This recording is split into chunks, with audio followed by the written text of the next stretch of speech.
Prime Speaker Zagana, Sylvan Primordial. He's doing a lot of ramping. One of my favorite cards I see in this deck is Progenitor Mimic, which is just one of my favorite cards in general that's not seeing like any play. I wish it was seeing more play, but you also got Jace, you got Xenagos, you got Garrett Caller Beast, Mizian Warriors, and 4 copies of Iconic Rift. And unsurprisingly, the thing that kind of holds this whole pile together is Nykthos. Yes. That's the mana generator. That's why you see the creatures that you do see here and the selections that you do see. Allow you to provide a ton of mana to be able to overload the Rift, overload the Mortars, or cast a Xenagos, or cast a Progenitor Mimic or a Garruk ahead of schedule. Temple of Banning going to start things off here for Williams. He's going to take a look at the Scry as we are underway in round number 5 of 11 here in our standard open. Going to put on the bottom. Corvesi going to draw a card, play an island, and just pass it back. Now Corvesi, Patrick, he's not really going to do much of anything. No, he's going to sit back. He's going to fend off Eric's most significant cards, try to set up some sweepers, eventually get to the point where he can rev, and then Elixir of Mortality or Codex Shredder will make the rest of it elementary. The old Codex Shredders. You see a Syncopate there in Corvesi's hand. Draws a Sphinx's Revelation, plays the Plains, and passes the turn back. Now, of course, with blue-white control, much like blue-black control that we saw a couple weeks back in the Japanese Grand Prix, you get to play a lot of basics, which is certainly one of the benefits of this deck. So your lands aren't coming to play and tapped a bunch, like we see with Esper and other blue-white-red type strategies. Steam Vent's going to come and play untapped here for Williams. It's going to go down to 18.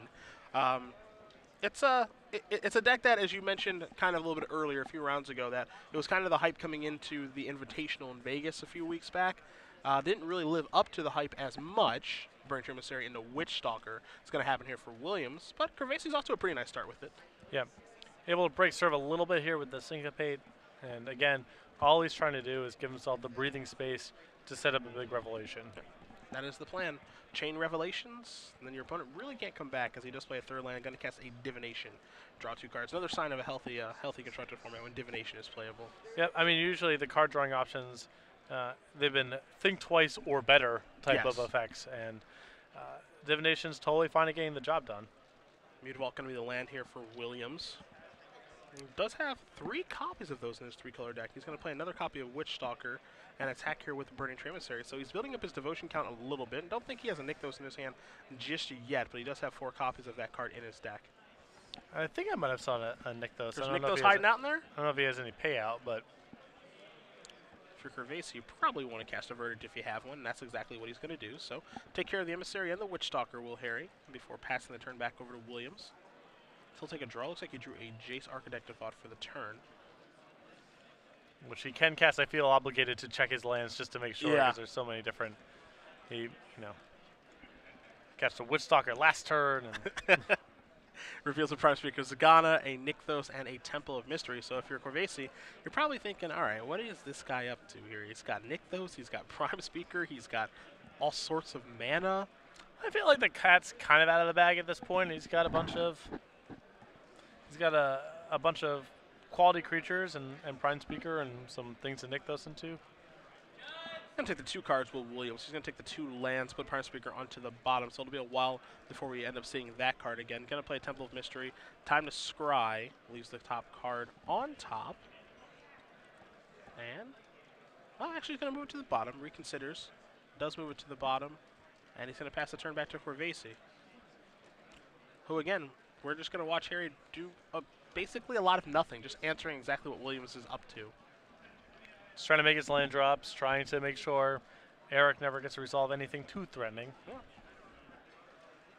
Now, one thing about Harry for this particular tournament, he started off with a loss. Now, starting with a loss at any tournament is never the best way to get the ball rolling, but an 11-round tournament where you almost certainly cannot draw the final round means you have to run off 10 in a row to be able to make the top 8, and you have to run off 13 in a row to win the tournament, which is pretty crazy. So we're going to see a Revelation here for 2 from Corvesi. He just wants to make sure that he keeps hitting his land drops. It's also possible that he has a backup Revelation, so he's just trying to... Happy to fire this one off. So let's see if he does have a land actually to play this turn, because I don't know if he had any other lands when he actually played that. I'm not sure if he has a land right now. He's got an Attention Sphere he's brought to the forefront, but he might actually be stuck on lands in a deck that plays a whole bunch of them. Yeah, he has I believe he has an Azorius Charm he can use to cycle and try to find another card, but land drops are the most critical thing for these decks. Traditionally, these blue-white lists are playing 26 lands. I occasionally see 27. Mana is the big thing.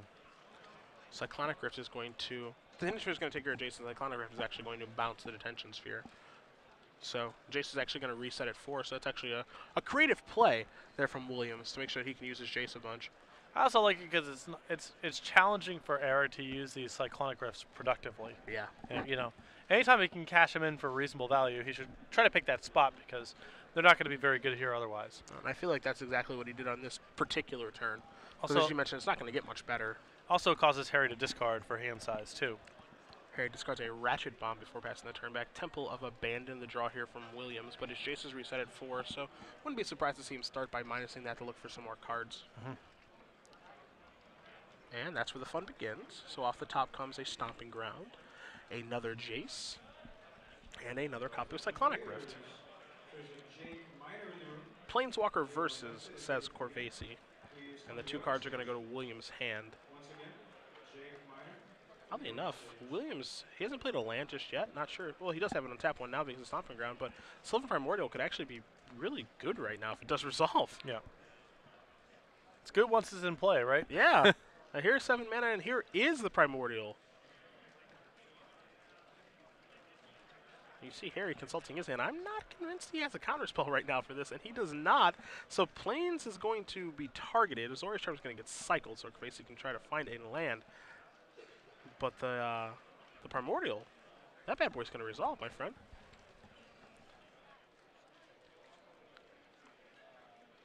So the Primordial is going to go searching here. A real shame that these cards weren't good in their limited format. Just because they were too expensive. I think the speed of Gate Crash as a format was overstated. I think these cards were fine. Yeah? Yeah. I played a lot of 18 land Esper decks. You did top 8 that. You did top 8 that Grand Prix in Charlotte last year. I think that format was not nearly as fast as people felt it was. Okay. Either way, 6/8 Reach in play comes into play, destroys target non-creature permanent, so it can destroy a card like a Detention Sphere and some other things. You can just search for a forest card. Now, keep in mind that can be a Stomping Ground, that can be a Breeding Pool. The Primordial can search out. Heck, it can be a Dryad Arbor if we were in a format where that were legal. Right. What is it? Once you have 7 mana, what's the thing you want to be doing? Casting Farseek. You know? Azorius Guildgate going to play here for Corvasi. He's kind of in a rock and a hard place right now where he's stumbled on mana. There's a 6/8 that's ready to attack, but there's also a Planeswalker that's ready to draw some more cards. Corvasi is going to play a Jace of his own. He's going to start by turning over the top 3, see if he can catch up here. There's a D-Sphere, the Codex Shredder, and Dissolve. I suspect Eric will read it. And I think we will too about the Codex Shredder, because I didn't really see this one a lot. Now, target player puts the top card of his or her library to his or her graveyard, and you sacrifice the Codex Shredder, return target card from your graveyard to your hand. So this is a weird one. I sided in this bad boy a lot in Limited. I have not seen too much. Really? Yeah. But I mean, again, once you're Revelating, once you're in that stage of the game, it's pretty flexible. It can get back a counterspell or a Wrath or another Rev or whatever it is that you need to do. It actually can be situationally good against opponents scrying. If they leave something on top, you just get it. Yep. And it's another cheap millstone effect to win control mirrors, and we've seen, whether it's Nephalia Drownyard or Ashiok or whatever, we've seen cards play that role in control mirrors before. It's very hard to win through damage or by attacking with creatures, and so you want to go this alternate route. And Codex Shredder enables that at a fairly low opportunity cost. I miss the good old days when you just got to play good old Millstone. Actual Millstone. Yes, actual Millstone. Where I believe the term milieu comes from. Yes. Is milling. The origin is Millstone. Yeah. That was a great way to win. Just really put the opponent in the old hard lock, as it were. Really grind him down as Jace is going to turn over another copy of itself, a Pelugrinos, and a Breeding Pool. Corvasi going to split these. Jace and Breeding Pool versus, maybe? Looks like he's a little bit unsure of himself. Decides to go with this route, so Jace is going to go to the grip for Williams. And I like taking Jace here if you're in Eric's spot. Taking more creatures is pretty risky because of the threat of Supreme Verdict. So just keep your card, just keep drawing cards and pressuring Harry where you can, but make sure that you're not, too soft to just a Supreme Verdict or a removal spell. Keep the cards coming. So a lot of lands, a lot of cards in hand here for Eric. Looks like he may play a Jace pre-combat here so he can add to that. So he is going to play another copy of Jace. Corvesi being tapped out, certainly can't have an answer, so we'll see what the Planeswalker is going to do. It's going to go down again. So top 3 cards. We have a Swamp that's altered, we have a Forest, and we have a Burning Tree Emissary. I believe that's a Swamp. Oh, no. Oh, boy. I take it back. Wow, he actually owns one of those? That's insane. What is that? It's the Comic-Con Garrick. Oh, wow. Hey, big spender. I'm pretty, yeah, that's a Comic-Con Garrick. Yeah. Wow. Yeah. My director said, let me know when this guy walks out in the parking lot so I can get that. Those, for those of you who aren't aware, I've never actually seen one of those in my life. I've never seen one of those in play in a game. That's for sure, because I don't ever see anyone play them. Also, they're incredibly hard to get. And the price tag on that, I don't have, obviously, a guide on me, but it is some inordinate amount of money to have one of those. So that's impressive. See the Mutavault there take out Jace while the Primordial came across for 6. It's very rare when we don't see a card that we don't know. I'm usually pretty sharp about that stuff. Yeah. I've never seen that before. I thought it was a heavily altered Swamp in his Rug Devotion deck. What's wrong with me? Looking down at the deck sheet, trying to see what the splash is for. Why would he play a Swamp? That doesn't make any sense. No, it's a Garrick. Either way, Corvesi is in a bad spot right now. Between the Garrick in Williams' hand, the Primordial and Mutavault in play, Jay sitting here willing to draw some more cards. He's in a bad way right now. Yep. The only thing that the only saving grace here for Harry is that Eric does draw a lot of cards that are dead or underwhelming in the matchup, and so he still might be able to overpower him just with Revelating. But certainly he is not in a good spot right now. So in comes the 2 copies of Mutavault and the Primordial. Harry's going to end up taking 10, goes down to 4. See if Williams has anything he wants to do on this follow-up turn. He has not used Jace yet. He's going to tick it up so it's not gone. Going to play Temple of Mana and get the Scry action on. That's going to go to the bottom. We'll see if he wants to cast any more spells in this particular turn. He is, of course, facing... Harry does have up 6 mana. He's going to go with a copy of Voyaging Satyr. So Williams' deck does a little bit of everything here. As Corvesi is going to resolve a Revelation, he's going to draw 3 cards, gain 3 life, go up to 7, dissolves among them. I think what he's looking for right now is a verdict to try to clear things up, but Mutavault's still going to be an issue. Yeah. It's not like he's that thrilled about the idea of Azorius charming that Primordial on top of the deck. So. Yeah, I don't think so. I do not think so. See him tapping Mutavault here. Feels like we might see an Elixir. Elixir puts him at a virtual 12. So this means that he would be able to make it another turn from what's on the board right now. You've got this 6 from the Primordial, 4 from Mutavaults, 1 from the Satyr. That's going to be 11. Elixir will put Corvesi up to 12 upon activation. So Williams would have to deal another 1 at this juncture. And answering those Mutavaults is another thing that Harry needs to find out sometime in the near future. Yeah, I would say he's got about a turn or 2 to take care of those before he's taking care of himself. There's a Cyclonic Rift going to bounce the Elixir, which forces Corvesi to use it right now unless he wants to pick a counter war over this, which I can't imagine he would want to. So, again, don't forget, Corvesi does have those 2 copies of Dissolve in his hand. He's going to actually use the Elixir right now and go up to 12. Again, Cyclonic Rift's not going to play a huge role in this matchup, so I actually kind of like the use of Cyclonic Rift there, where, again, it doesn't seem like it's really doing anything, but it's better than what it's actually doing, which is just going to rot in his hand. And making Harry potentially re-spend that mana if it goes back to his hand, or, forcing him to use his mana now and potentially setting up a big turn through his now 1 counterspell. There's a lot of merit to that play. All right, Corvesi going to discard for the turn. He's going to discard Azorius Guildgate because he was over the maximum hand size. Williams going to untap, put those 2 Mutavaults back in the row, and draw a Nykthos for the turn. And Jace is going to tick it down. 3 cards off the top are another copy of Jace, a Sylvan Caryatid, and a Mutavault. Caryatid and Mutavault will go to the side. Jace going to go, those are going to go to the hand. Jace going to go to the bottom. I like just taking another Mutavault here. Yeah. That's the only important card there, it seems like, at this point anyway. I mean, having another backup Jace could be nice, Sure. but I like just having as many Mutavaults as possible. So it looks like we're going to see some Mutavault activations. And we do. See if Williams is prepared to get into the red zone here with all these creatures. Interesting deck here from Eric. Yeah. And I've also been a fan of the way that he's handled the game so far. Likewise. Likewise. I like where he's, stuck his spots to land his Cyclonic Riffs for some amount of productivity. Not an easy thing to do. All right, in comes the team. Again, this will be an attack for 11 as Zorystorm's going to put the Primordial back on top. So it's going to be an attack for 5, going to put Corvasi down to 7, undoing the life gain from the Elixir. But this gives Williams the opportunity to resolve that flashy Garruk Caller of the Beast, if he so chooses.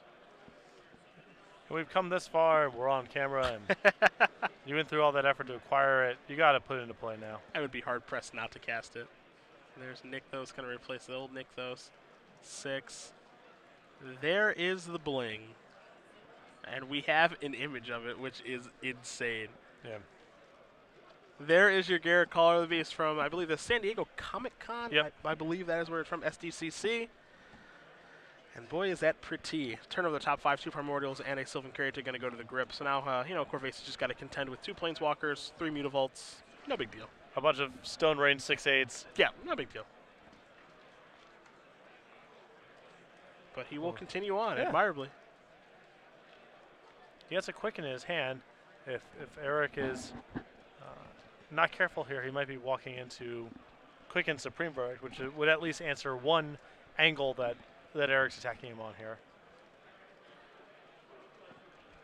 Now, one thing he can do, Williams, with the Garruk, as you see Ruben Bressler looking on there admirably, is he can minus the Garruk to put the Sylvan into play to kill land, which is something I kind of like too, because it's a green creature.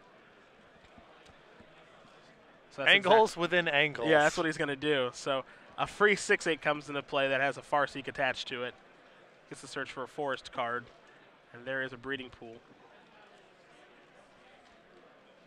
See if Corvasi has anything he can do about this. Now, again, you mentioned the Quicken that's in his hand. If he does have Quicken plus a Verdict, it's not so bad.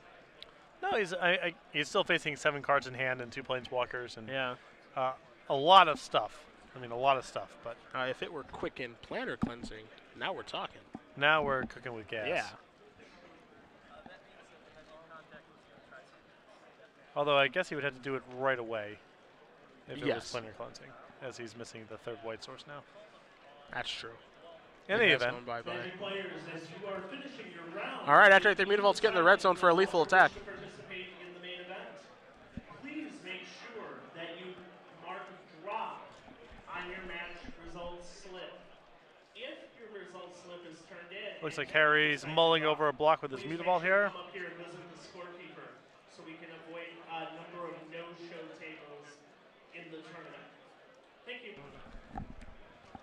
Blocks the Voyaging Satyr. So Harry's going to fall to 1 here.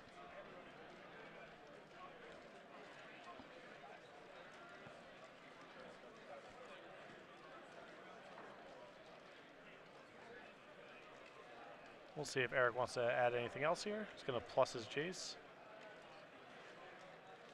Not sure he needs anything else to the board. Here's another Revelation from Corvasi. This one's going to be for 4. 1, 2, 3, and 4. So he's going to go up to 5.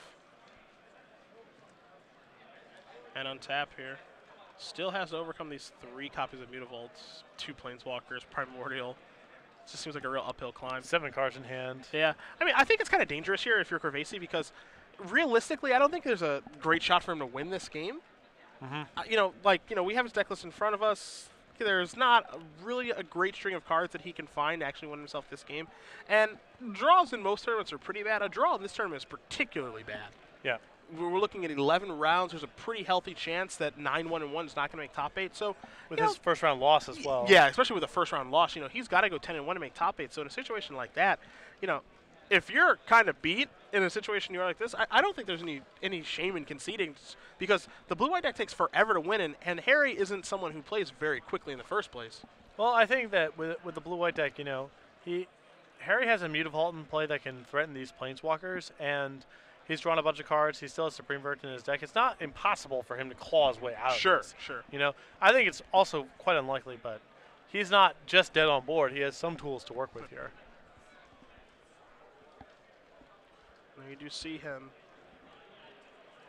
going through the motions, trying to figure out what he can do to get himself out of this. Moves to Dissolve to the forefront of his hand. That one's not going to be great at this point. Has a Syncopate in his hand as well. He's got a lot of cards, but he's just behind on the board. Excuse me. His hand is so reactive. He's going to discard a Dissolve, pass the turn back. So Williams is going to quickly untap here. Has to probably contend with maybe another Revelation, which would be for 1, 2, 3, 4, 5. Did he just draw another Comic-Con, Garrick? No, just 2? No one owns 2. No, That's no. Lucky enough if anyone owns 1.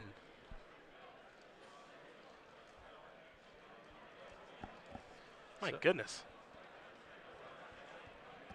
Turns on his Mutavaults here.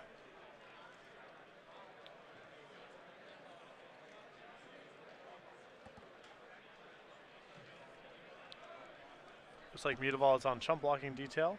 Yep, almost certainly. 3 mana, 4, 5, 7, Rev. It's going to be for 4. It's going to push Corvasi up to 9.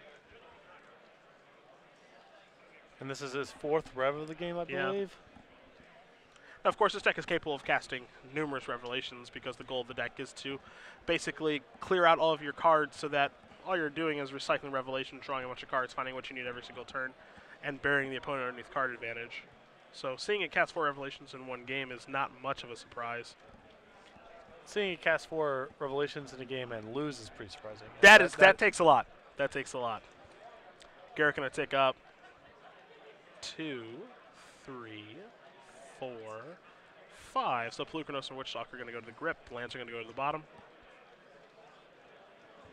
It's funny, Harry's read 4 times. I'm not sure which player has actually seen more cards. Yeah, it's possible it's Eric at this point. Here's the Burning Emissary, trigger on the stack. See if we're going to do anything with this mana here. 2, 4, 6, 7. Primordial, yes sir. Yep, gonna kill the blue-white dual land, gonna search. Looks like Williams has enough cards in his deck that decking isn't really a concern. This also may be a record for the most number of times someone's been Stone Raid in this standard format. I've never seen 3. Sylvan Primordial reigning supreme on this battlefield. Corvasi never able to get his footing.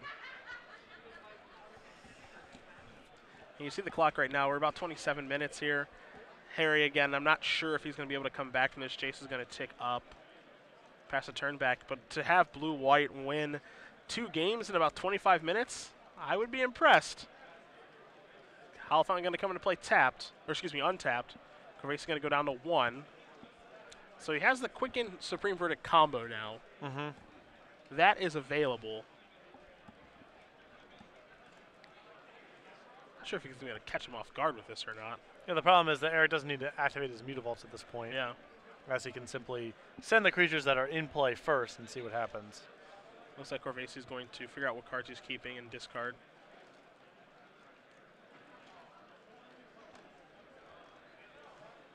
Yep, and this is obviously because his hand size is a little large because of the Revelation. He does discard and pass the turn back. So Williams is going to untap all those lands. And they are a beautiful bunch. At the risk of saying the obvious, this has been a weird game. Yes. Yes, it has. Williams is playing a weird deck. And Jace's going to tick down. So here's a Polukranos. There's a Jace. There's a Burning Emissary. 3 very different cards. Yep. Turned off the top. See how Corvasi wants to split these.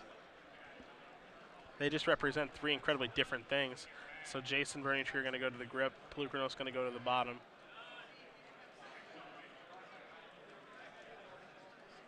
There's the BTE, excuse me.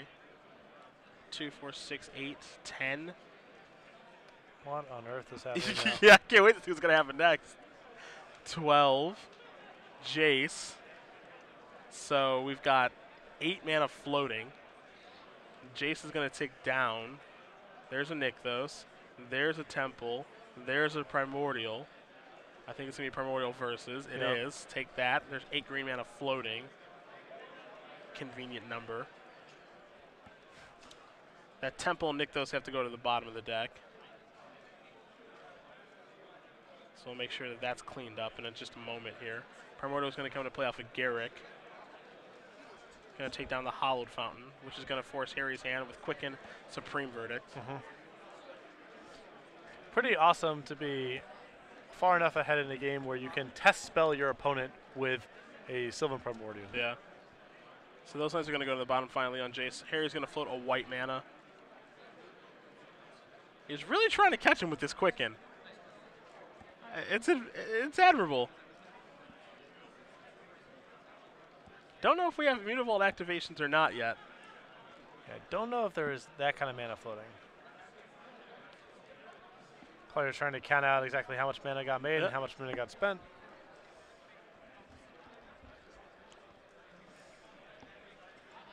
So he did not search with the Primordial when it came in. Search out of Forest. So there's some mana floating. Will he actually activate these Mutavaults? This could actually be kind of interesting. There's another Garruk. No big deal. Just another $700 Magic card.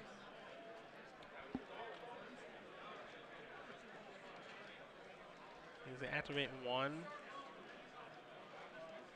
Is he going to activate the other two? Again, he doesn't need to activate any of them right now. So if he just plays it slowly, with Corvasia at 1 life, there's a Quicken. Draw a card. Now There's a Verdict, because he had a white mana floating from the Hollow Fountain. And kill all this stuff. Mutavault's going to float a mana, so that he can activate other Mutavaults. And he activates this. And that's going to do it. So Eric Williams is going to win game number 1 here over Harry Corvasi.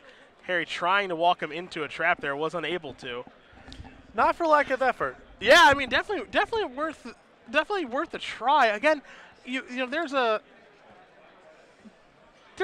consequence to that action where even if it does work and he catches all that stuff with Mutavaults, he's still going to win that game. Oh, sure. That's really, really hard to say. And now he is behind the 8 ball as far as time is concerned. With you guys see the time there, we're about to be underneath 22 minutes, and blue-white, it is not fast. No, it is not fast. Again, his win conditions are Codex Shredder, Elixir of Immortality, and 1 copy of Elspeth. So we're not talking about a deck that's really equipped to win 2 games in 20 minutes. Yeah, I mean, I don't know if he has anything in his sideboard to speed things up. You have that in front of you. Well, he has not much. He can bring in Fiendslayer Paladin, but that seems like quite the long shot, to put it mildly. He has a Pithing Needle, a Ratchet Bomb, a Blind Obedience, 2 negates, a Jace, 3 Gainsays, and 3 Last Breaths. I anticipate he'll bring in the 2 negates to fight over the Planeswalkers. The rest of the sideboard doesn't seem really well equipped. Either low impact or situational cards that don't answer the right stuff. Taking a look here at Williams' side, his deck is already innovative enough. I can't wait to see what's in this board. 2 Mistcutter Hydras, 2 Scavenging Ooze, 2 Rurik Thar, another additional Sylvan Primordial like Trickery, 2 Syncopates, a Lightning Strike, 2 Missing Mortars, and 2 copies of Gruul Charm. So give me that 4th Primordial. Give me those 2 copies of Rurik Thars. Probably with those Mistcutters too, honestly. That's 5 good cards. He's got 2 copies of Syncopate, which could catch Harry off guard. Don't think Gruul Charm has a lot of applications here. Don't think Ooze does. Don't care for Strike or Mortars or the Electrickery. So he's got 2, 4, 5 good cards to sideboard in here. That's Had some decent cards to sideboard out, honestly. I mean, Cyclonic Rift, I think, is easy to cut. Yeah. Those are like the first 4 to go.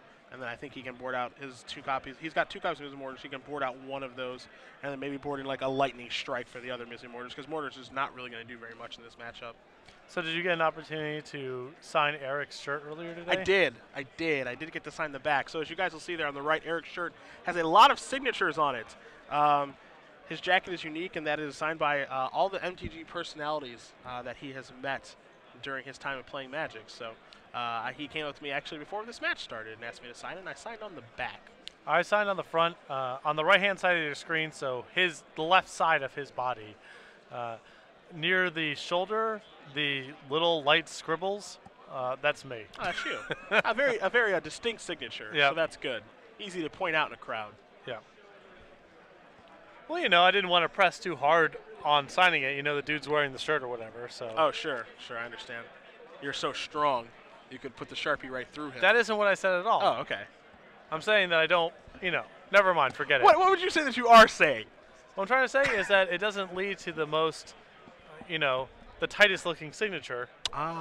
Because I'm, try standing with your arm stretched out as long as it can, barely touching the paper and signing that way. It's like that because I don't want to be pressing down on him. Not because I'm worried about injuring him. Oh, I see. I get confused easily. Yeah. So that's my fault. Mm-hmm. That's my fault. As we are going to be underway here in game number 2 momentarily. Azorius Guildgate going to start the show here for Corvesi. Both players are going to keep their 7 under 20 minutes on the clock. Actually, about to be underneath 19. It will not surprise you that the player on the left-hand side of the screen is going to play a whole lot faster this game. Yep. Erickson will run to really mull over those Scryland versus Ravnica dual turns. Now, of course, Eric is going to keep his normal pace of play, but from looking how Harry played the first game, yeah, we're in overdrive right now, and understandably so. Right. Breeding Pool going to come into play untapped here for Williams. He's going to play a Witch Stalker. See if this resolves or not. Witch Stalker, kind of a cool card. It's good against some control decks because it's hexproof and punishes spells. It's also reasonable against some beatdown decks because 3/3 hexproof is rough on some decks. So agreed. You see Jason a plus here out of Harry. Yeah, doesn't want to minus it. As he does minus it, he'll get some more cards, but then Witch Stalker can actually finish it off. So now it'll actually be quite tough for that to happen. As we see a Xenagos here from Williams, so he can make a Satyr token if he'd like, which is probably going to be the best bet for this turn.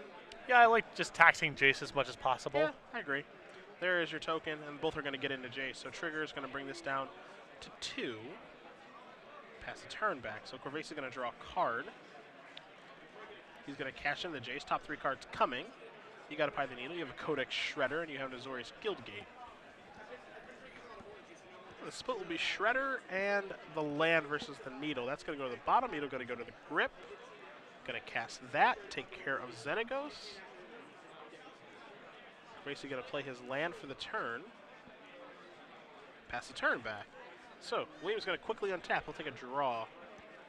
Does have a Temple of Mystery, Syncopate, some other cards in the grip right now. It's going to start with the Temple. Take a look at the top card. Just a lot of mixture of pressure and good, weird reactive elements here. Yeah, I mean, reactive elements that are difficult to play around because you don't expect them from a certain deck. Yep. I can only imagine playing against Eric and getting syncopated and getting mad about it because I did not see that coming. There's Azorius Charm going to take care of the Satyr token. Witch Stalker going to get a little bit bigger, however. We'll see if Eric's willing to fight over this. He is not, which I believe is wise. And then he's going to deal the 4 points of damage. Corvesi is going to go down to 16.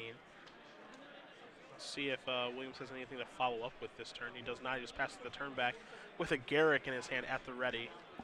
Yeah, I would be happy in Eric's spot. This Witch Stalker is actually pretty hard for Harry to answer unless he's willing to use a Supreme Verdict. If Harry taps down that low, then feel free to resolve your Planeswalker. But in the time being, just leave your Syncopates up. Just keep pressuring him. Attack for 4 yet again with the Witch Stalker. So Grace is going to go down to 12. Temple of Mystery number 2 going to come into play. Keep the top card on top, pass the turn back.